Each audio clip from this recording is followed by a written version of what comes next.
Olá, estamos de volta agora com Saber Direito Responde. Aqui no estúdio temos duas estudantes, uma de administração e a outra de direito. Fabiana, nossa estudante de administração lá do IDP, e a Natália Martins, que é a nossa estudante do Projeção, já no último semestre de direito. Fabiana, vamos à nossa primeira pergunta? Quais são as diferenças entre embargos de execução e exceção de pré-executividade? Excelente, Fabiana. Olha que interessante, gente. As defesas do executado podem ser diversas, mas as principais a gente já explanou um pouquinho, falando sobre impugnação ao cumprimento de sentença, no caso de decumprimento de sentença, e dos embargos à execução, no caso de título executivo extrajudicial. Os embargos à execução são uma ação autônoma de processo de conhecimento, ajuizada de forma apartada daquele processo de execução ali.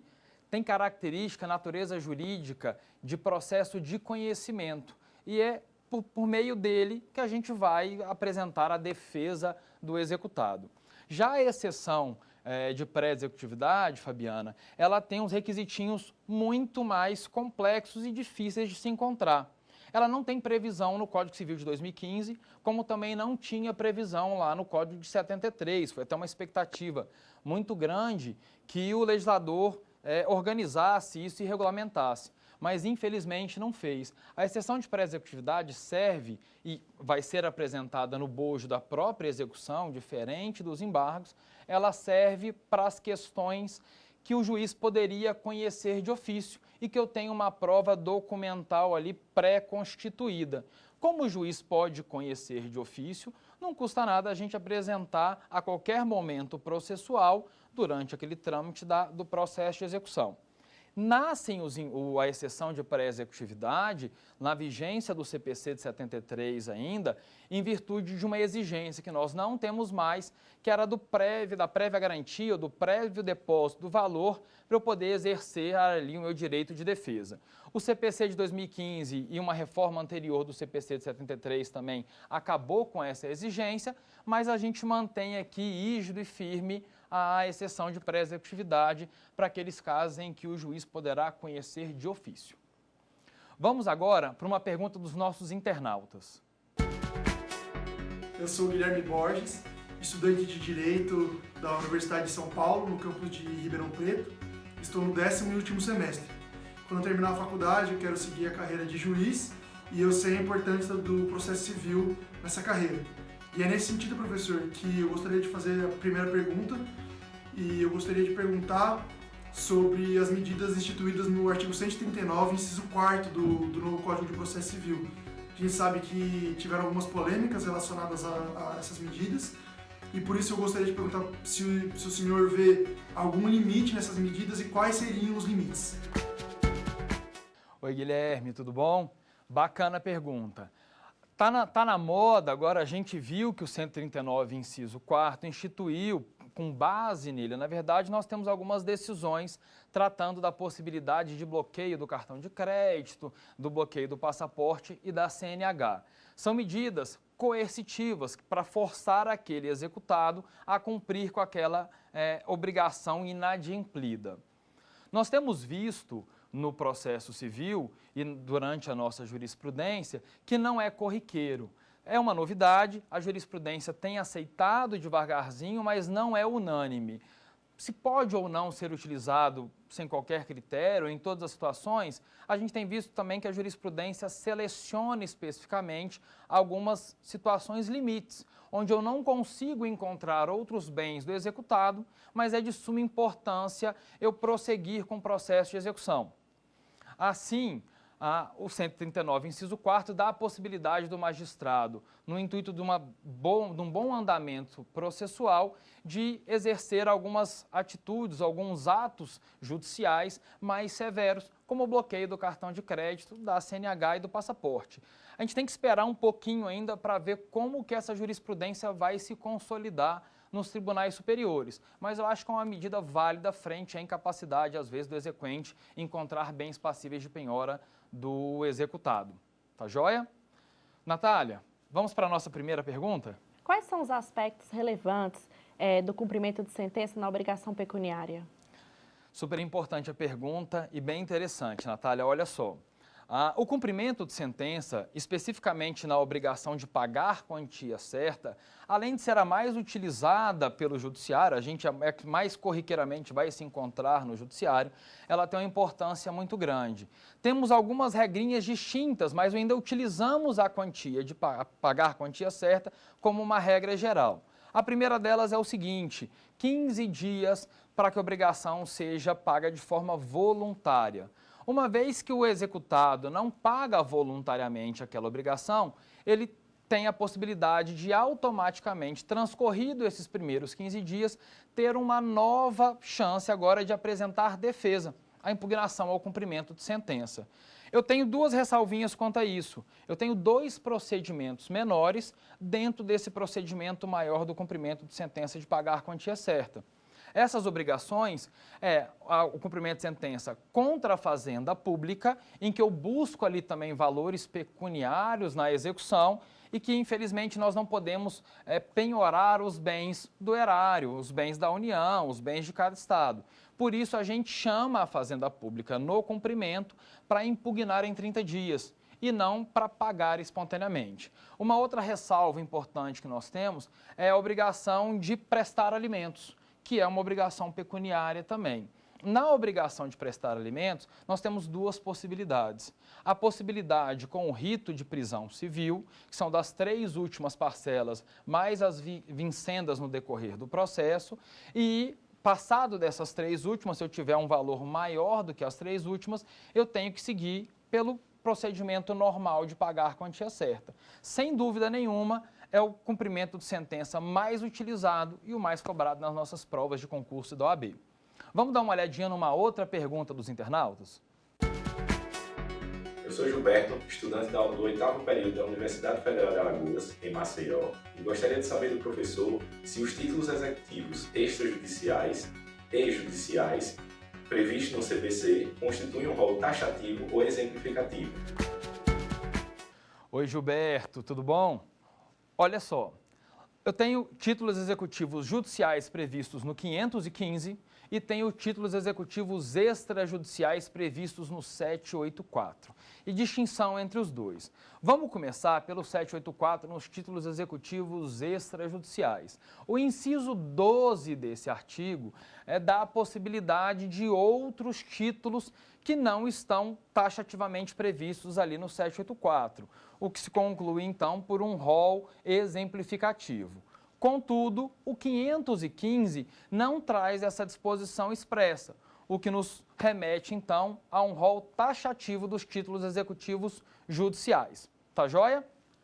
Vamos lá, Fabiana, para mais uma pergunta? Em que casos o julgador recorre ao contador judicial para estabelecer um novo valor de depósito para a dívida? Fabiana, que pergunta gostosa, cara. A gente estava conversando um pouquinho fora aqui do estúdio e eu te falei que a minha mãe foi contadora judicial a vida inteira. Minha mãe tem 35 anos de contabilidade do nosso Tribunal de Justiça do Distrito Federal.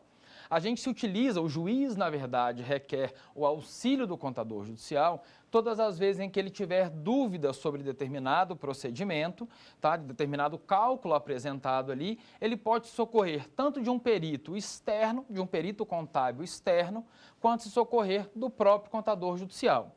Uma outra função super importante do contador judicial, que atualmente tem sido um pouco mitigada, que na verdade chama contador partidor. Além dele apresentar os cálculos ali contábeis de custas processuais, a análise daqueles cálculos remetidos pelo juiz, o cálculo dos alimentos, dos juros e da atualização monetária, o contador também tem a função de partir, de fazer a partilha bonitinha ali e apresentar isso ao juiz. É um serviço essencial ao judiciário, um serviço técnico, contábil e que é essencial ao judiciário. Vamos dar uma olhadinha na nossa próxima pergunta dos internautas. O senhor falou sobre os bens impenhoráveis, né? e normalmente se colocam os bens de família como bens impenhoráveis. Eu gostaria de saber os casos em que esse bem de família é penhorável, ele se torna penhorável. Oi, Guilherme, excelente pergunta, hein? Cai muito em concurso essa pergunta. O bem de família em específico não está regulado no Código de Processo Civil, mas lá na Lei 8.009, uma legislação extravagante. A legislação fala o seguinte: como regra geral, esse bem é impenhorável, porém eu tenho exceções. A primeira exceção é da prestação alimentar. Todas as vezes que eu tiver um choque entre princípios, direitos e garantias fundamentais, o primeiro dele, um direito à alimentação, à subsistência, e o segundo, um direito à moradia, é óbvio que o direito à alimentação, à subsistência prevalece sobre esse direito. Então, nas prestações alimentares, sem dúvida nenhuma, eu vou poder buscar aqueles bens impenhoráveis. Um outro ponto importante são quando as dívidas são relacionadas especificamente sobre o próprio bem. Então, exemplo, um financiamento na Caixa Econômica ali exercido para comprar aquele próprio imóvel, eu vou poder penhorar aquele imóvel. É comum nós vermos, inclusive, esse imóvel ser dado em garantia desse financiamento. Outros exemplos é o condomínio, em que eu vou poder, são dívidas relacionadas e atreladas ao próprio bem de família, eu vou poder também executar aquele bem de família na cobrança de condomínio e demais débitos atrelados ao bem, com obrigações que nós chamamos de propter rem. Um bom exemplo é o IPTU. A dívida de IPTU também tem o condão da penhora do bem de família. Natália, vamos para mais uma pergunta? Vamos. Quais são os princípios da execução? Olha, nós temos muita coisa para falar, é muito princípio. Mas vamos falar dos principais, que eu acho que delineia bem o que a gente tem de execução. O primeiro princípio, eu acho que é do interesse do exequente e diz que a execução, a inércia da execução, a inércia do processo se vence pelo interesse do exequente. É ele que tem interesse que aquele processo ande e que o processo tenha um sucesso. Eu brinco com os meninos em sala de que ninguém acorda com vontade de ter um oficial de justiça na sua porta fazendo uma penhora ou uma citação de uma execução. Só o exequente que tem essa vontade, o executado jamais.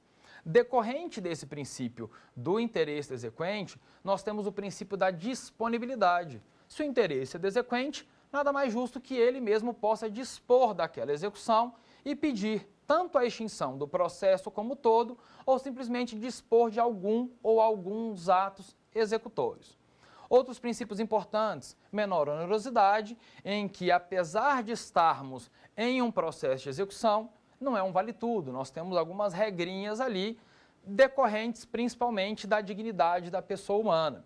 No princípio da menor onerosidade, é a possibilidade que o exequente tem, através de um pedido de substituição da penhora, como regra, de trocar aquele bem mais gravoso por um bem que lhe faça menos falta, um bem menos gravoso. Lembrando, contudo, que esse pedido de substituição da penhora tem que vir acompanhado do comprovante de propriedade daquele bem, bem como da indicação de onde ele se encontra. Se o executado pede isso e não apresenta, o juiz não deferirá a substituição da penhora e ainda tem o risco, uma vez deferido, caso haja o deferimento, se o oficial de justiça não encontrar o bem no local indicado, tem o risco ali dele incidir em conduta tentatória à dignidade da justiça. Vamos fazer então a breve pausa para o nosso intervalo e voltamos no segundo bloco com mais perguntas da internet e das estudantes que estão aqui no nosso estúdio.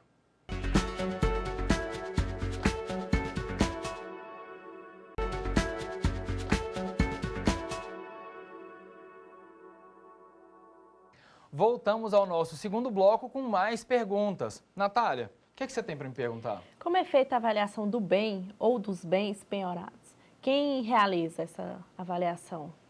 Muito bacana. Isso é uma atividade, como regra, do oficial de justiça. É ele que tem a competência básica ali, pelo menos, para avaliar esses bens da execução. Tanto que o cargo não é simplesmente de oficial de justiça. O cargo completo chama oficial de justiça avaliador. Por quê? Além da função de entregar mandados, de citar, de fazer intimações, ele tem também a função de exercer a penhora, de lavrar o termo auto de penhora e, se possível, já fazer aquela avaliação. Temos um problema muito sério. O oficial de justiça tem competência para avaliar, como regra, qualquer bem. Uma vez que o oficial não se sinta competente, capaz de avaliar aquele bem, nada o impede de manifestar isso ao juízo, fato em que o juízo requererá, então, um perito judicial específico para aquele bem ali avaliado e que o oficial de justiça não conseguir avaliar, o perito é que vai cumprir com essa obrigação. Vamos para mais uma pergunta, então, da internet. O que acontece com o veículo de via terrestre vendido ao longo da execução? Seria esta conduta enquadrada como fraude à execução? Oi, Gilberto, tudo bom? É enquadrado como fraude à execução, a melhor resposta que nós temos do direito depende.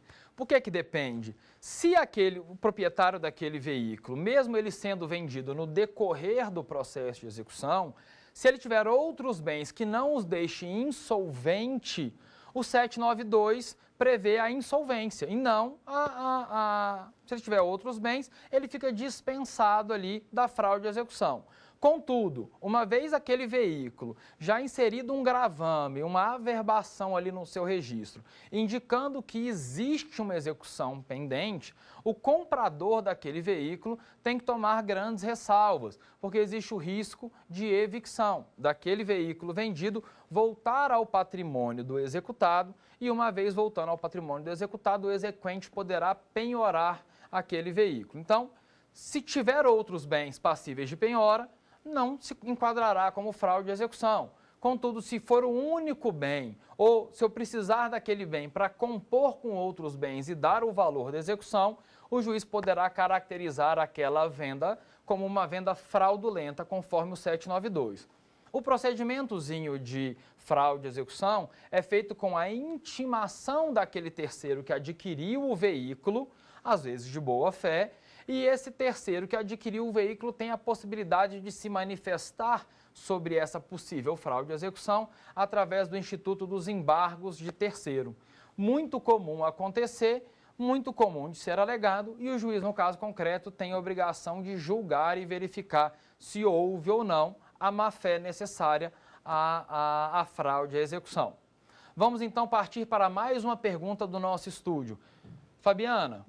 Quais as principais diferenças no cumprimento de sentença e da execução extrajudicial? Fabiana, olha que interessante. Eu falei que nós temos dois grandes procedimentos dentro do processo de execução. O primeiro deles é o cumprimento de sentença, onde eu tenho como lastro, como instrumento ali necessário, um título executivo judicial previsto no 515. Por outro lado, eu tenho um outro grande procedimento, que é o da execução de título extrajudicial, onde eu tenho como lastro os títulos executivos extrajudiciais do 784. A primeira grande diferença é que, com o advento do processo sincrético da reforma lá de 2005 do CPC de 73, que permanece no nosso CPC de 2015, o cumprimento de sentença, como regra, se dá nos mesmos autos da ação de conhecimento, enquanto que a execução de título extrajudicial é um processo novo. Eu tenho, então, que citar, como regra, aquele executado, enquanto no cumprimento de sentença, nos incisos 1º até o 5º, eu faço intimação. Nos incisos 6º até o 9º, eu faço citação. Por quê? Nos incisos 6º até o 9º, eu tenho um prévio processo de conhecimento, porém esse processo não veio da área civil. Ele segue de uma sentença penal condenatória, de uma sentença arbitral ou então de uma sentença estrangeira, ou decisão interlocutória estrangeira, que necessariamente passa pela homologação do STJ. Esses títulos, apesar de terem tido um processo de conhecimento prévio, ele não se deu na mesma seara, na mesma competência do processo civil. Então, busco esses títulos da sentença penal, da sentença arbitral ou estrangeira e trago para o meu juízo civil para executar, fazer o cumprimento de sentença autônomo ali. Uma outra coisa importante da gente falar é que a execução tem como defesa os embargos à execução. E esses embargos são feitos em processo autônomo, em processo apartado. enquanto o nosso cumprimento de sentença é feito no bojo do mesmo processo a nossa impugnação ao cumprimento de sentença é feito no bojo do mesmo processo de conhecimento, do mesmo processo de cumprimento de sentença. Ao final desse procedimento inicial um pouquinho distinto, temos prazos também, como cumprimento de sentença de pagar quantia certa, eu tenho 15 dias para pagar espontaneamente, enquanto na execução de título extrajudicial o prazo são só de 3 dias úteis. Mas em determinado momento do processo, esses dois procedimentos que nascem tão distintos se juntam, que é o caso das penhoras, avaliações, alienações, adjudicações. A gente utiliza do processo de execução, previsto no livro 2 da parte especial, de forma subsidiária ao cumprimento de sentença. O que o cumprimento de sentença não regular, eu vou me socorrer ali do livro 2 da parte especial. As distinções são várias, mas eu acho que as principais são essas. Vamos chamar então mais uma pergunta dos nossos internautas. Sobre fraude à execução, fraude aos credores e desconsideração inversa da personalidade jurídica, porque as expressões utilizadas no artigo 50 do Código Civil e alguns entendimentos jurisprudenciais fazem com que muitos juízes apliquem a desconsideração inversa somente na fraude à execução, ou seja, somente quando há um processo em curso. Eu gostaria de saber do senhor se o senhor acredita que é possível a desconsideração inversa também quando há fraude a credores, e não só quando há fraude à execução. Oi, Guilherme, olha só. São institutos distintos e que não necessariamente eu preciso de um para ter o outro. A desconsideração inversa da personalidade jurídica está previsto ali no 50, quando eu tenho desvio de finalidade ou confusão patrimonial. A priori, os requisitos são esses. Eu não preciso de ter fraude à execução ou fraude a credor. Eu sei que alguns juízes dificultam esse instituto da desconsideração da personalidade jurídica e exigem uma prova maior ou até necessariamente uma fraude a credor. Uma fraude à execução, quando eu transfiro bens, como é inversa, né? Eu transfiro bens da pessoa física para determinada pessoa jurídica com o intuito de esconder, de blindar esse patrimônio. Não é necessário ter a fraude à execução para o juiz deferir ali o nosso agora novo incidente de desconsideração da personalidade jurídica. Com relação à fraude a credores e à fraude à execução, são institutos bem parecidos, mas um eu vejo lá no direito civil, aonde eu estou tratando de fatos e negócios jurídicos, é um vício social, e o outro eu vejo dentro do processo de execução previsto ali no 792. A grande diferença é o processamento disso. A fraude a credor, eu não tenho um processo em curso, eu estou simplesmente fraudando uma obrigação. Se eu não tenho um processo em curso, eu precisarei ajuizar uma ação para desfazer, para anular aquela fraude a credor feita. Essa ação chama ação pauliana, vinda lá do direito romano, onde Paulus era quem decidia, quem tratava dessas questões. Enquanto a fraude à execução, eu já tenho um processo em curso, seja esse processo de conhecimento ou um processo de execução. Nesses casos, eu já tenho um processo em curso, eu não preciso de uma nova ação, eu alego a fraude à execução no bojo do meu processo de execução. Então, respondendo à sua pergunta, não tenho vinculação, pelo menos legal, expressa, de ter fraude à execução ou fraude a credor para possibilitar a desconsideração normal ou inversa da personalidade jurídica. Respondida a pergunta do Guilherme, vamos ao estúdio para a pergunta da Natália. Quais são as modalidades de defesa do executado? Natália, eu tenho muita modalidade de defesa do executado. As principais, a gente falou, que é a impugnação ao cumprimento de sentença de um título judicial e os embargos à execução de um título extrajudicial. A Fabiana também me perguntou sobre a exceção de pré-executividade e é uma modalidade de defesa muito utilizada. Expliquei lá um pouquinho que ela veio de um passado onde eu precisava garantir o juízo para só depois poder apresentar a minha defesa. Não tenho mais essa situação, mas a nossa exceção de pré-executividade continua ali firme e forte. Tenho outras peças menores em que eu o legislador tratou como petições simples. Um exemplo, eu vou poder impugnar a nomeação de um perito, eu vou poder impugnar a avaliação de um bem, eu vou poder impugnar uma penhora, vou poder me manifestar em caso de adjudicação, em caso de levada daquele bem ao leilão. Então, eu tenho várias defesinhas menores e por petição simples, mas eu tenho, acho que essas grandes defesas principalmente são as três: embargos de execução, impugnação ao cumprimento de sentença e a exceção de pré-executividade, que infelizmente não está prevista no nosso Código de Processo Civil, mas ela é uma realidade aceita por todos os tribunais, com a jurisprudência dos tribunais superiores já consolidada e a doutrina também tratando de forma exaustiva. Obrigado a todos e até uma próxima oportunidade.